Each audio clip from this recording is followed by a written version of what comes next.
Komoly veszélyek is felütötték a fejüket. A legfontosabb veszélyt úgy hívják, hogy Ukrajna Európai Uniós csatlakozása.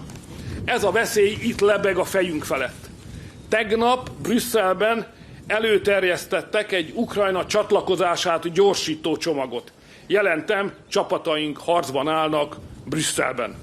Ha ez megtörténne, akkor a magyarok összes pénzét Ukrajnára kell költenünk majd.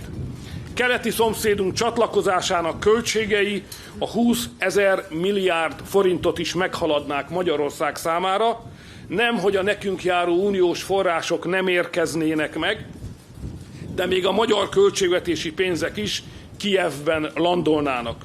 És akkor aztán jó ideig semmilyen út nem épülne magyar földön.